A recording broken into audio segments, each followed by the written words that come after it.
প্রথমেই উপস্থিত সকলকে সালাম জানাই। আজকের আবরার ফাহাদ স্টেডিয়াম উদ্বোধন অনুষ্ঠানে উপস্থিত আমাদের আগ্রাসনবাদের বিরুদ্ধে প্রথম শহীদ আবরার ফাহাদের গর্বিত পিতামাতা, উপস্থিত অন্যান্য বিভিন্ন পর্যায়ের সরকারি কর্মকর্তা কর্মচারীবৃন্দ এবং কুষ্টিয়াবাসী, আসসালামু আলাইকুম। আপনারা যদি 2 মিনিট লাগাতেন তাহলে কিভাবে হয়? আপনি একটা ছবি দিতে কত সময় লাগে? আবরার ফাহাদ ভারতীয় আগ্রাসনের বিরুদ্ধে লিখতে গিয়ে 2019 সালে বুয়েটে ছাত্রলীগের অকথ্য নির্যাতনের মধ্য দিয়ে শহীদ হন। আবরার ফাহাদের শাহাদাতের পর সেদিন সকালে যখন আমাদের কাছে খবরটা পৌঁছায়, ওই থমথমে পরিবেশ, যেখানে কিছু করলেই ছাত্রলীগের হামলা, পুলিশ গ্রেফতার করত, তখন আমরা কোনো কিছু না ভেবেই ঢাকা বিশ্ববিদ্যালয়ে কর্মসূচি ঘোষণা করি। আমার মনে আছে সেদিন প্রচণ্ড বৃষ্টির মধ্যে সবাই বৃষ্টিতে ভিজে সেই দীর্ঘ মিছিলে অংশগ্রহণ করে এবং তারপর খুনিদের বিচারের দাবিতে আমাদের আন্দোলন চলমান থাকে। শুধু সেখানেই নয়, আমাদের আগ্রাসন বিরোধী দীর্ঘ লড়াইয়ে আবরার ফাহাদ অন্যতম একটা নতুন ধাপ সংযোজন করে দিয়ে গেছেন।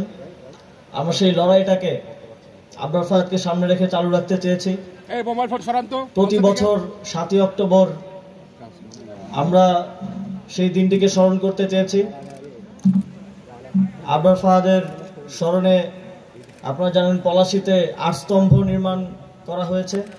নির্মাণ করার কয়েক ঘন্টার মধ্যেই সেটা ফ্যাসিস্ট শেখ হাসিনার পুলিশ এসে ভেঙে দিয়েছিল। আমরা সেটা আবারও পুনরায় নির্মাণ করেছি। আবরার ফাহাদের 3য় শাহাদাত বার্ষিকীতে আমরা ঢাকা বিশ্ববিদ্যালয়ে তার জন্য স্মরণ সভা আয়োজন করেছিলাম। সেখানে ছাত্রলীগ হামলা করে এবং আহত অবস্থায় আমি সহ আমাদের 24 জন সহযোদ্ধাকে থানায় সোপর্দ করা হয় এবং মামলা করে দীর্ঘদিন আমি সহ সেই 24 জন সহযোদ্ধা আমরা জেলেও ছিলাম। আবরার ফাহাদ শুধু একটা নাম না, আবরার ফাহাদ আমাদের আগ্রাসন বিরোধী লড়াইয়ের একটা জার্নি এবং সেই জার্নির একটা অন্যতম অর্জন হচ্ছে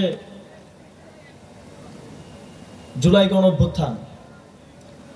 জুলাই গণঅভ্যুত্থানে এদেশের তরুণরা জীবন দেওয়ার প্রেরণা পেয়েছে আবরার ফাহাদের থেকে। জুলাই গণঅভ্যুত্থানে আগ্রাসন থেকে মুক্তির জন্য এদেশের তরুণেরা ঝাঁকে ঝাঁকে ঝাঁপিয়ে পড়েছে রাজপথে এবং অবশেষে আমরা আগ্রাসী পরাশক্তির বাংলাদেশীয় সবচেয়ে বড় খুঁটি শেখ হাসিনাকে বাংলাদেশ থেকে পালাতে বাধ্য করতে সক্ষম হয়েছে। আমি জুলাই গণঅভ্যুত্থানের সহস্র শহীদ এবং আহতদের শ্রদ্ধা ভরে স্মরণ করছি এবং আমাদের এই দীর্ঘ ফ্যাসিবাদ বিরোধী সংগ্রামে, আগ্রাসন বিরোধী সংগ্রামে আবরার ফাহাদ সহ আরও যারা আত্মত্যাগ করেছেন তাদেরকে যেন এই বাংলাদেশের মানুষ, আমাদের ভবিষ্যৎ প্রজন্ম আজন্ম মনে রাখে। সেই জন্য এই কুষ্টিয়ার জেলা স্টেডিয়ামটির নাম আবরার ফাহাদের নামে নামকরণ করা হয়েছে। এছাড়াও সারা দেশে আরও যত স্থাপনা আছে সরকারি, আমরা সেখানে আমাদের আত্মত্যাগকারী সেই বীরদের, সেই শহীদদের স্মরণ করার জন্য সেগুলোর নামকরণ তাদের নামে নামকরণ করব।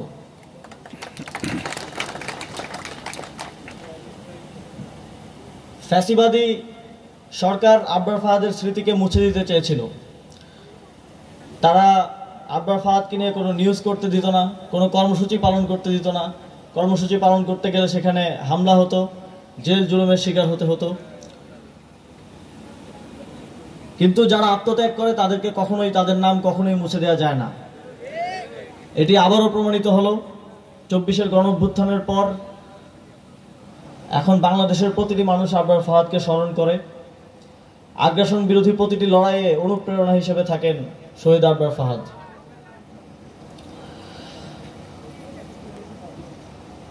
সংগ্রামী বন্ধুগণ, কুষ্টিয়া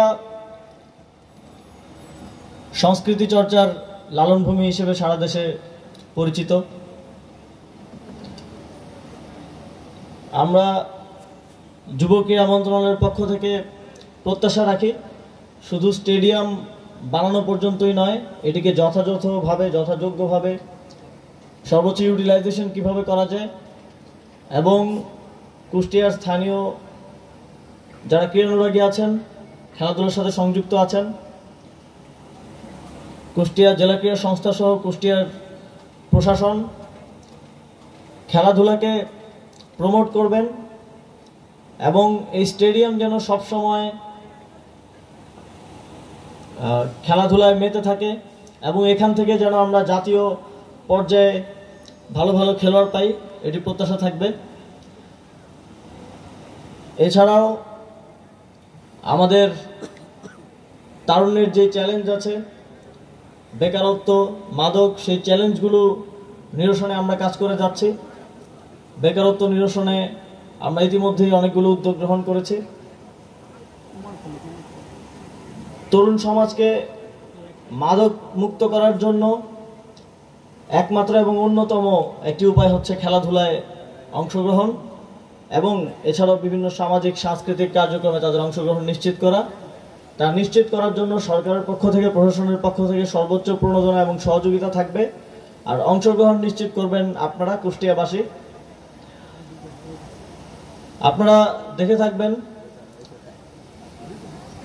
5ই অগাস্টের পর থেকে পরাজিত ফ্যাসিবাদী শক্তি তাদের মিত্র পরাশক্তিদের সাথে নিয়ে বাংলাদেশের মানুষের দৈনন্দিন জীবনে বিঘ্ন ঘটাতে নানা ধরনের জাতীয় আন্তর্জাতিক প্রোপাগান্ডা এবং আইনশৃঙ্খলা পরিস্থিতি বিঘ্ন ঘটানোর জন্য নানা ধরনের কার্যক্রম পরিচালনা করার চেষ্টা করছে। আমি বাংলাদেশের জনগণকে ধন্যবাদ দিতে চাই। প্রথম দিন থেকে ফ্যাসিবাদী পরাশক্তির এই সকল চেষ্টাকে বাংলাদেশের জনগণ ঐক্যবদ্ধভাবে রুখে দিয়েছে। বন্ধুগণ, ষড়যন্ত্র এখনো চলমান। আপনারা দেখবেন নানা ছোটখাটো ইস্যুতে জনগণকে বিভক্ত করার, একে অপরের বিরুদ্ধে লেলিয়ে দেওয়ার ষড়যন্ত্র করে যাচ্ছে পরাজিত শক্তি। নানা ধরনের উগ্রবাদীদের সুযোগ করে দেওয়া হচ্ছে দেশের পরিস্থিতি, সার্বিক পরিস্থিতি বিনষ্ট করার জন্য। আমরা স্পষ্টভাবে বলতে চাই, এই ধরনের যে কোনো প্রচেষ্টাকে অন্তর্বর্তীকালীন সরকার কঠোর হস্তে দমন করবে এবং সেই প্রক্রিয়ায় জনগণের সার্বিক অংশগ্রহণ এবং সহযোগিতা আমরা কামনা করি। অন্তর্বর্তীকালীন সরকার বাংলাদেশের দীর্ঘদিনের ভেঙে পড়া প্রতিষ্ঠানগুলোকে কাঠামোগত সংস্কারের এবং জুলাই গণঅভ্যুত্থানে গণহত্যা এবং বিগত 16 বছর গুম খুনের সাথে জড়িত ফ্যাসিবাদী শক্তির বিচারের এজেন্ডায় কাজ করে যাচ্ছে। সেই কার্যক্রমে আপনাদের স্বতঃস্ফূর্ত অংশগ্রহণ, মতামত এবং সহযোগিতা কামনা করছি। এছাড়াও এই সরকারের ডেমোক্রেটিক ট্রানজিশনের যেই গুরুদায়িত্ব আছে, সেই দায়িত্ব পালনেও জনগণের পক্ষ থেকে সর্বোচ্চ সহযোগিতা কামনা করছি। সর্বোপরি